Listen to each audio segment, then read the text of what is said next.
back to my channel. My name is Reese and I am here for another video, obviously, because you clicked on it. But sorry, I'm a little frazzled. I actually already filmed this entire video and then my storage was full, so it deleted the video. So 30 minutes of rambling cut. Okay, let's just get into it. Today's video is about my 5 favorite books, technically of all time, but my brain doesn't really work like that. I kind of have like 4 all-time slots, and then I like to keep the 5th open for like a current fave, because I don't really have multiple current favorites, I would say. So I kind of pick one to represent my favorite thing to read right now, and then my 4 all-time favorites have been favorites for years. So we're going to cover them. For each book, I'm going to talk about when I first read it, some reasons I like it, just like a quick something, my favorite character, a song I associate, and a quote, and then a rating out of 10. So let's just get into it. The first, rather than a book, I picked a series, Hunger Games, the Hunger Games series by Suzanne Collins. I read this book for the first time in like 3rd grade because I was a gifted kid and they loved just handing us shit. Also, don't mind my matcha, I will be drinking it. You can tell that I already filmed this video because it was full when I filmed it the first time. Anyway, whatever. So I read Hunger Games for the first time, fell in love with the original 3, was gifted a set of it that I have back at home, and then I read Ballads when it came out, and I read Sunrise on the Reaping when it came out. So I embarrassingly have to admit, I'm not ashamed, but a little silly. To show my love, I literally begged for a Mockingjay pin in like 5th or 6th grade, and I wore it every day, y'all, every day on my shirt. And then I lost it. I was jumping on the trampoline at a friend's house and I was like, well, I don't want it to fall off on the trampoline. So I took it off and somebody must have moved my shoe because then it was gone. It was gone. I mourn it to this day. But I truly believe this is one of the best like young teen, young adult series of all time, just because of how easily it translates to being enjoyable for adults, especially young adults. Like I said, I read the original 3 when I was younger, and then Ballads came out when I was still in high school, and then Sunrise on the Reaping actually came out last year. I think last year, right? I don't know. Yes, I read it during college. Amazing series. I think I reread the original 3 when Sunrise came out, and I think it just speaks to how amazing of a series it is, the fact that I was able to enjoy it as a child and also again as an adult. I think I definitely get a different type of enjoyment out of it now, but still amazing. So my favorite character, Peeta Mellark, obviously. He is my ride or die. I am his ride or die. I love Peeta. Oh my gosh. And if you're gonna tell me about the whole hijacking thing, that's for you. Hey, got a present for you? Fuck you. Oh, sorry, I didn't mean that part. But I love Peeta so much. He's amazing. I think his character speaks to people who are pure of heart, people who wear their heart on their sleeve, and then also I think it's beautiful, his journey back to himself and what he how he kind of settles with the knowledge of what they tried to make him into, what he became, and who he is now. So I love Peeta. I think he's the best character in the series. I also love Katniss. Oh my god, I love Katniss so much. I don't connect with her as much. I'm an emotional girl, what can I say? And Peeta gets me. Peeta gets me and I get him. So anyway, because I love Hunger Games and it's such a rich, vast series, I had to put a few songs, obviously. So the first one is War Isn't Murder by Jesse Wells. Murder, good men don't die, children don't starve, and all women survive. War isn't murder, that's what they say when you're fighting. The song is amazing. I love Jesse Wells in general, but War Isn't Murder is an amazing song, and I think it represents the feelings of just Panem as a society, because Panem is based off of America, and the song fits America so perfectly right now because it's supposed to. So I think the song is really good feeling. Also, it gives, because it's like Appalachian folk and country, it does very much fit like District 12. So I think it works very well. Another one, I Want You by Mitski. You're coming back, and it's the end of the world. We're starting over. Guys, this is giving like Mockingjay to me. I see Peeta, I see Katniss, I see them learning each other again as people. I see like the hate that Peeta has been like hijacked into having for Katniss. I see like her like longing for him, but he literally did wrap his hands around her throat and try to kill her. That whole feeling, I just think it fits so well. I listen to it and I'm like, oh my god. Also, when I listen to that song, I get this like deep feeling in my gut that I hate and makes me feel sick. And I feel that same exact feeling when I watch Mockingjay and I read Mockingjay. Okay, my favorite quote. Right, where's my sticky note? Okay. It's in Mockingjay. This is what my books look like. I have the pretty new paperback series. I have, sadly, Sunrise on the Reaping doesn't have this one yet, so it doesn't match. I do have a really pretty copy. It's actually on my shelf. I have all of them. I have ballads. My partner has ballads because they're reading it and they'll give it back eventually.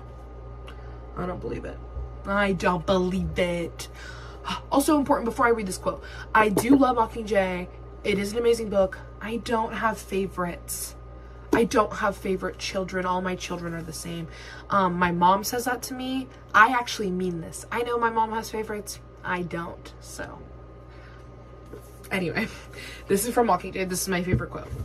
On the night I feel that thing again, the hunger that overtook me on the beach. I know this would have happened anyway. That what I need to survive is not Gale's fire, kindled with rage and hatred. I have plenty of fire myself. What I need is the dandelion in the spring. The bright yellow that means rebirth instead of destruction. The promise that life can go on, no matter how bad our losses. That it can be good again. And only Peeta can give me that. So after, when he whispers, "You love me, real or not real?" I tell him, real. Obviously this is at the ending, so it's like a very happy note. But like, I think it ties a lot in a like sweet bow. Like, just the idea of like, it is good to have that emotion, but what is life if it's just anger and grief, if it's not for the idea of growing and changing and allowing yourself to be new and love and tenderness and softness? Like, just Peeta as a person is what Katniss needs. And also the idea that Katniss hasn't fully allowed herself to be with Peeta because she doesn't have time for softness. She doesn't have time for growth and rebirth. But now, at the end of it all, she is able to. And that's why it's important, in my opinion, that Katniss and Peeta do decide to have children, because Katniss has allowed herself to live a life. She never allowed herself to even think about having children. She didn't want children because she could not bring them into the life that she had. But now she's safe and she's in a life that she loves, and she's able to have this aspect of family and this aspect of life. So I just love that quote. I think it says a lot. And it's just a really beautiful quote, and just and I like that the ending isn't perfect. Katniss and Peeta aren't frolicking and forgetting about all of the people that they've lost. They still have these terrible moments. They have these moments where they question their reality. But the beautiful part is that they are there for each other. As scarred and as broken of people they're there for each other, to support each other wholly. So, if you guys couldn't guess by how much I ramble about this, my rating for this book, or this series, 10 out of 10! I love The Hunger Games so much. So, on to the next one. Number 2. If you know me personally, like, you know me, and you've known me for years, you know what this is. Oh, you know what this is. I'll give you a second. Pride and Prejudice by Jane Austen. What can I say? I am predictable. Okay. I read this for the first time freshman or sophomore year of high school. I made a New Year's resolution to read a classic book a month. And Pride and Prejudice was actually one of the first that I read. And I loved it. I fell in love with the book. I fell in love with Jane Austen. It's since become like a very big source of comfort. This and the movie with Keira Knightley. This book is slower paced, a lot more built on the feeling, I think. And I love it. When I feel like I have a lot going on, I'm overstimulated with life, I'm overwhelmed, I feel like I have a lot going on, I seek out this book because of the familiarity and the comfort of it. So my favorite character is Lizzie. Obviously, she's the main character for a reason. I love her independence. I love her stubbornness. I really appreciate a period piece that takes a woman and doesn't make her a stereotype and doesn't make her a half-fleshed character. Jane Austen makes Lizzie a full-fledged human, and she's not afraid to speak her mind. She's very much, I literally wrote here, I love her stubbornness. I love Lizzie. I think she's very fitting for a lot of young women even today. She translates well with, so I love her. I really struggled with the song. I think there's a lot of softer songs that like I think would fit this really well, but I ended up deciding on Despair by Leah. 'Cause it's not romantic, I swear, I'm not gasping for air. But this song just kind of like very much sums up Darcy and Lizzie's relationship to me. Like the fact that the song itself is like, oh, I hate that I'm in love, like, because they both have moments of that. Darcy, when he gives that speech of like, even though you are lesser than me and your family, and I love you against my better judgment, like he has that whole thing. And then when Lizzie's realizing that she doesn't actually hate him anymore and she's fallen in love with him, that kind of feeling of like the reluctance of falling in love also, especially because you're like, I'm usually better than this. Like I'm usually more well-mannered and put together and not flustered. And I'm in love now, and I'm in despair. So I felt like that was very fitting for both characters, at least at one point or another. Okay, and my quote is small. I have so many favorite quotes from this, but I wanted to do one that I thought was silly, and I always like giggle at it a little bit, but I think it adds more to the story. Oh, also here's my copy. I just show off my books. My brother spilled something on this on the front one time, so the cloth bound got ruined, but this is what it looks like on the back. This is a well-loved copy. Oh, it might not look that well-loved. I love her. I've had her for years. Let me know everything I am to know without delay. Will you tell me how long you have loved him? It has been coming on so gradually that I hardly know when it began, but I believe I must date it from my first time seeing his beautiful grounds at Pemberley. If you don't know when this is when Jane is asking Lizzie, like, dude, I swear to God you hated him. Like, where did this come from? And Lizzie's like, I kind of don't know. Like, it came on so slowly that I never realized that it was there until it hit me when she sees him at his home with his sister. And I think this is relatable. Like, even if you're not, I'm not talking enemies to lovers. Like, I feel like if you've ever had a relationship with somebody you knew as a friend or something, like, you have these moments where then you're eventually like, whoa, I love this person and I'm in love with them, and it just hit me so suddenly. But I look back and I see that it's been there for a while. Like, even with somebody you're in a relationship with, like, you're learning them as a person, and then you have this moment where you're like, somebody asks you like when you fell in love, and you're like, well, I can't really pinpoint it, and then you're like, I guess I can. I don't know. It was just it's a very relatable feeling to me, so it's always been a quote that I resonated with.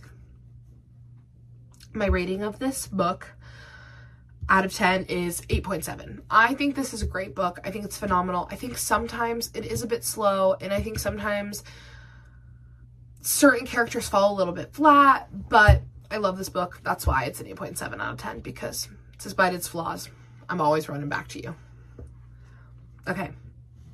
Number 3 is, okay, so I said the series, but specifically because it's 2 of the books.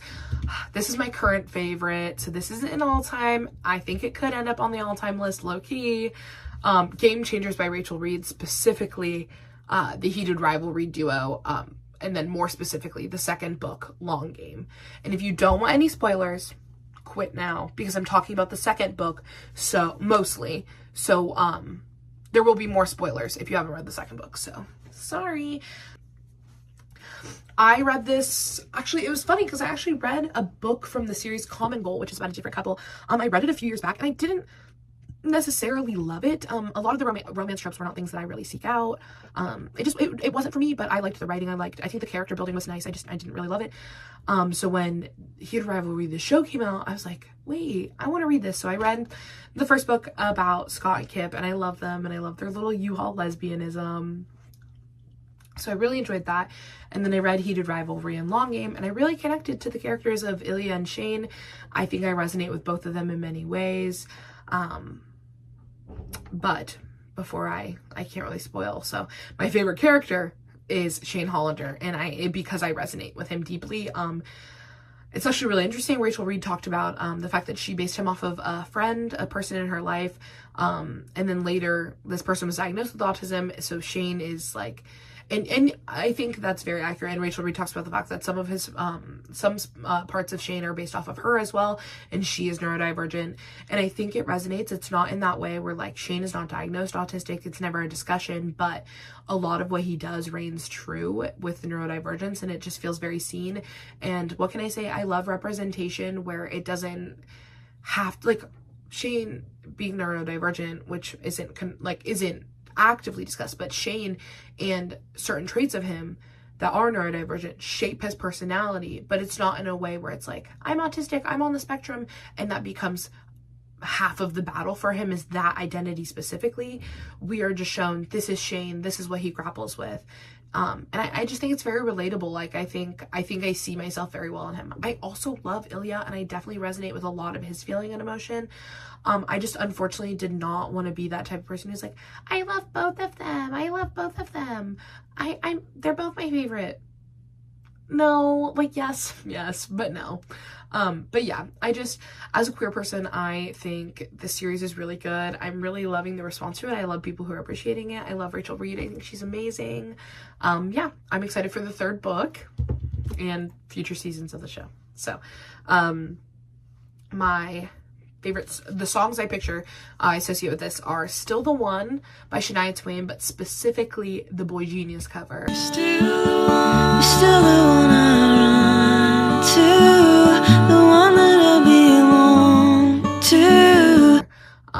Shane and Ilya's relationship spans over a decade by the end of the second book, and just I think it really represents them, the idea of like being the one that you come back to after all these years, like still the love, like you want to end your day with this person. And then also, because there's a lot of angst in the series, I think a song that perfectly fits the two, and part of, like, especially at the beginning, their resentment for each other, some of that tension is Silver Spoons by Aaron LeCount.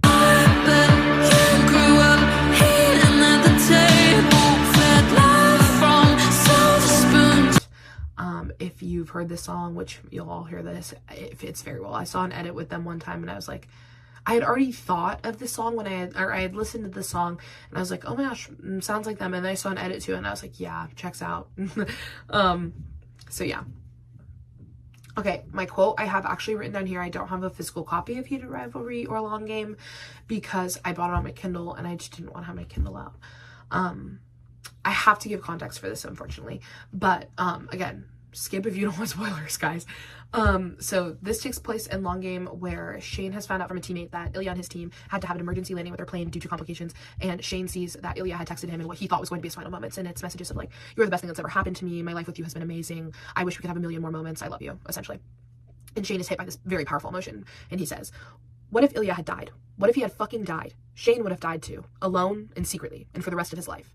Because the idea of their relationship at this point is still secret, and the idea of you don't have any public memories with this person, you don't, in a way, like possibly you don't even get to publicly mourn them, and this is the love of your life, like how would you feel after? So I just think it's very sad and very emotional, because I think a lot of people who watch the show focus a lot on the sensual and passionate scenes, and I think we forget that this is supposed to represent two people who have such an immense love for each other that they're willing to put their careers on the line at some point. So, but to make it a little happier, the second part kind of this quote, a few scenes later, after Shane proposes to Ilya, Ilya says, is this because I almost died? Ilya teased. No, it's because I almost died. And I don't quote it, but after Ilya's like, I think he says like, Ilya wrapped his arms around him because he had no clue what else to say, because something like that is so powerful. Like the idea of if you were to be gone, your partner would also like lose a big piece of themselves, and like how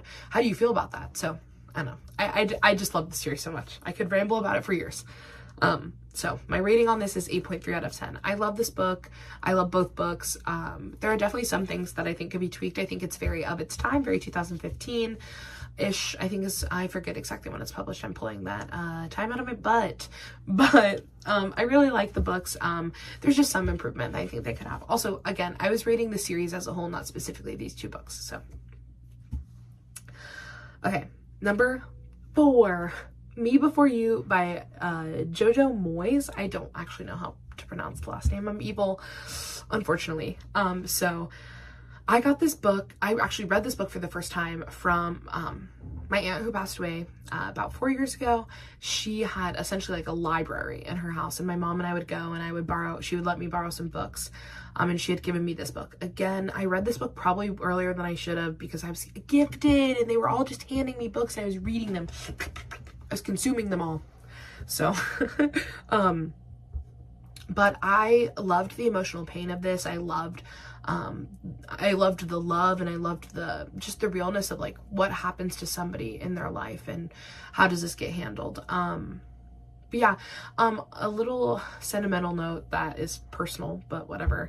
When I was actually getting this book, because I have my aunt's copy from the library that I read, from her library that I read, and I haven't opened it since she passed. Just, it was really difficult. I've read it since, and I've actually got it online rather than opened the book, just because my emotions with it. But I opened it and a piece of paper flew out, and it was when I had read it the first time, she had actually written down recommendations for other books for me, and I had forgotten about them, and I just put them in the book, and I guess nobody had read them since I had read the book, and nobody moved them. And it was just really nice because after a few years of not having her, I was able to have this piece of her and, like, in a way, like reignite something that we were able to do together. So personal, I'm sorry, I'm a little emotional, but it was honestly like really fun. It was really exciting for me that I got to have this.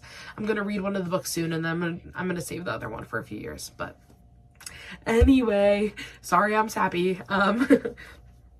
But yeah, so my favorite character in this book is Louisa Clark. I love her.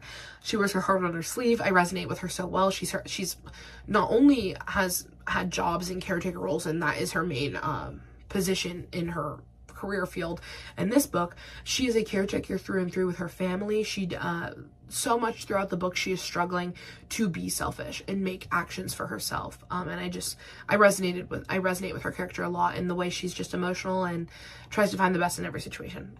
So some songs I associated, See My Vision, if you've seen the movie Even This Works or read the book. Purple Rain. See you laughing in the purple rain. Purple rain, purple rain. Right. Or A Couple Minutes by Olivia Dean. And although it's over, I'll always be there. I actually heard the song for the first time like not that long ago actually, and I was like, oh my gosh, Louisa, oh my gosh, me before you. So, and that was very recent. And for the quote, I'm gonna read my quote. So also here's my book from my aunt. It's just a basic paperback of it, but okay, this quote is long. Sorry, not sorry. Hey Clark, he said, tell me something good. I stared out the window at the bright blue Swiss sky, and I told him a story of two people who shouldn't have met and who didn't like each other much when they did, but who found they were the only two people in the world who could possibly have understood each other. And I told him of the adventures they had, the places they had gone, and the things they had seen that they had never expected to. I conjured for him electric skies and iridescent seas and evenings full of laughter and silly jokes. I drew a world for him, a world far from a Swiss industrial estate, a world in which he was still somehow the person he had wanted to be. I drew the world he had created for me, full of wonder and possibility. I let him know a hurt had been mended in a way that he couldn't have known, and for that alone there would always be a piece of me indebted to him. And as I spoke, I knew these would be the most important words I would ever say, and that it was important that they were the right words, that they were not propaganda, an attempt to change his mind, but respectful of what Will had said. I told him something good.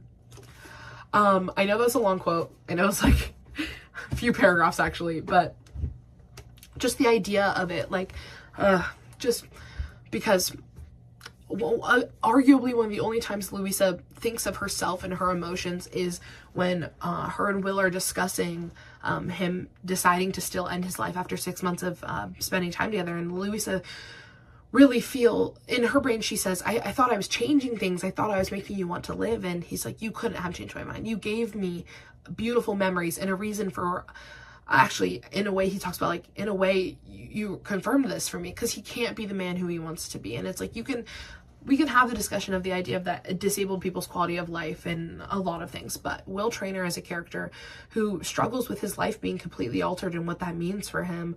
And Louisa gives him a purpose, but then also in a way seals his fate of, I want to be with you, but I want to be with you, but I am not the man who I want for you to have. You know what I mean? So, the only time she thinks of her own feelings is when he confirms to her that he's going to still go through this, and she leaves him on vacation, and she decides that she won't talk to him anymore.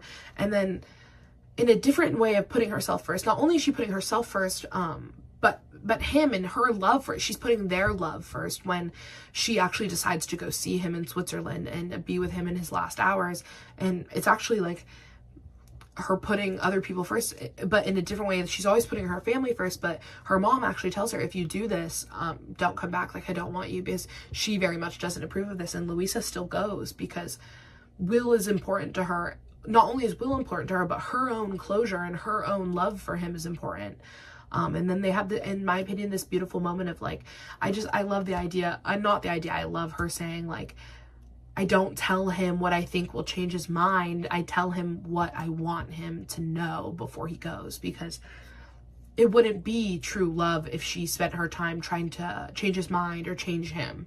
She admits like, I want him to stay, obviously, but I tell him what needs to be said, not what I want to say. So love this book. I could talk about it a million times. I ranked it a 9.6 out of 10 just because, again, I mentioned I think there's a bigger discussion of the implications of a disabled person feeling like their life is over, but I think it's a bit gray because of Will and his own personal story. That's why I didn't give it 10 out of 10, but it's an amazing book and I love it so much. Okay, out of the trenches, out of sadness, sorry guys. Number 5, again, if you know me well, I feel like you would guess this pretty easily. The 5th book on the list is Little Women by Louisa May Alcott. I also read this when I was reading classics my freshman year of high school. I fell in love with this book. I can't really describe exactly what about it I love. I love the feeling of womanhood and sisterhood, and just it gives me a really comforting feeling. Also, I love Jo and her independence, and just her modernity. Like, I love her in the way I love Lizzie in Pride and Prejudice. I love independent women, so I love her story. I love all of their stories. But my favorite character, this is a controversial opinion I'm pulling out, Amy. I love Amy, guys. I'm sorry. People who hate Amy for her burning Jo's letters or her paper, her story, don't have siblings, because even if you don't have sisters, I remember distinctly one time in middle school after I was gifted beautiful copies of Hunger Games, the trilogy at the time. I forget, my brother and I got in an argument and he told me that he was going to put my books in the bathtub and fill it up and ruin them. So it's like, did he do it? No. I have terrible stories of my brothers like dogging on me and me dogging on them. I fear that is just the sibling experience. And is it terrible and mean and whatever? Yes. But that is siblings. So get your Amy hate away from me. I love Amy as a character. I think she's very complex. I think she's a beautiful character and I love her. I love Amy so much from the bottom of my heart. So I have 2 songs for Little Women. The first one is Sparks by Coldplay. I know I was wrong, but I won't let you down. Specifically, I think a lot of like, I picture a lot of Jo and Laurie, and then also at the same time him and Amy in those relationships. I think Sparks actually could work for a lot of the books I have on this list, but I put it specifically for this one. And then also I think what is just like, if you were to make a playlist of songs that are associated with Little Women, I have White Winter Hymnal by the Fleet Foxes. Following the pack, all swallowed in their coast.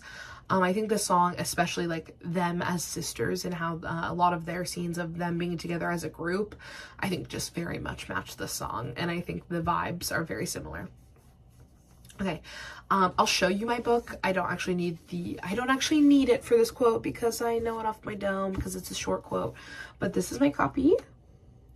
My partner got this for me. I love it so much. It's treasured.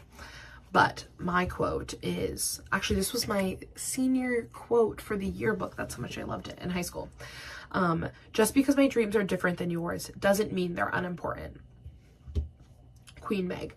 I resonate with this quote very well, not in the traditional sense because my life dream isn't to be a mother and a wife and a homemaker. I mean, I do want those things, but that's not my lifelong dream.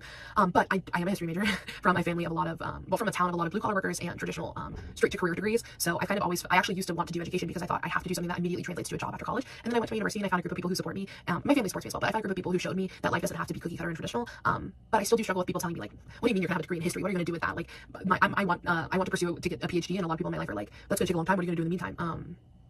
So just, I feel sometimes like not fully seen, and this quote has kind of just always told me like, just because people don't understand what I want doesn't mean that it's not important. And this has always reminded me of that throughout high school and now throughout college. It is very much a driving force that keeps me going. So of course I had to use that as my quote. If it wasn't clear again how much I love this book, this is 10 out of 10. What can I say? I love this book. Yeah, I rated it 10 out of 10. So that is all I have for the books. I hope I didn't bum you guys out with some of my personal stuff, but I love reading. I think reading is so important. I think it's an important thing for all of us to do. I think reading also connects people.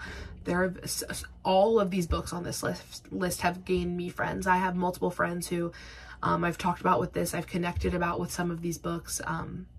And also, it's a way to show my love. My partner has read a lot of these books just because they know that I enjoy them, and it has fostered an understanding between us that I really love and I really enjoy. So I think reading is a beautiful thing, and I think literacy is very important. So I could ramble about reading so much, but I hope you guys enjoyed this. I would love to know your favorite books. If you would like to tell me your favorite book in the comments, I would love to read it. I'll put it on a list and I'll read it. Genuinely, like, I love to read new things. I struggle with exploring outside of my favorites. I'm a rereader, so if you tell me your favorite and maybe why you like it or why you think I would like it, I would love to read it.